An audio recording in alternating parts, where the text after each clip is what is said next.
Momen pertempuran prajurit Chechnya dengan para batalion Azov dan nasionalis Ukraina selalu terabadikan kamera. Bukti nyata betapa sengitnya pertempuran itu hingga meluncurkan senjata berkali-kali.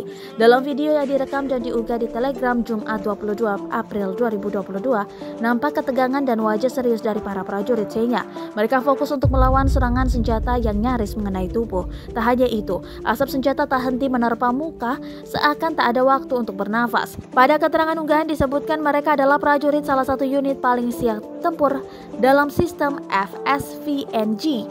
Federasi Rusia SOBR Ahmad berhasil melakukan kerjasama dengan perwakilan struktur kekuasaan Republik Rakyat Donetsk atau DPR dan Republik Rakyat Luhansk atau LPR untuk membersihkan wilayah Donbas dan Ukraina dari nasionalis Azov dan batalion Azov. Para prajurit diklaim berhasil menembak tepat sasaran karena mampu berkoordinasi dengan baik. Selama 8 tahun, nasionalis Azov telah mempersiapkan dasar untuk melakukan permusuhan. Mereka memperkuat posisi mereka dengan berbagai komunikasi teknik dan terlibat dalam pelatihan para pejuang untuk serangan teroris mereka. Namun terlepas dari hal itu, tentara Rusia dengan percaya diri bergerak maju menaklukkan semakin banyak wilayah baru. Tulis keterangan unggahan Telegram Kadyrov 95.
После боя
Что можешь сказать, Жень? Ахмат, сила, шеф, чемпион, Собор Ахмат. Terima kasih sudah nonton. Jangan lupa like, subscribe, dan share ya.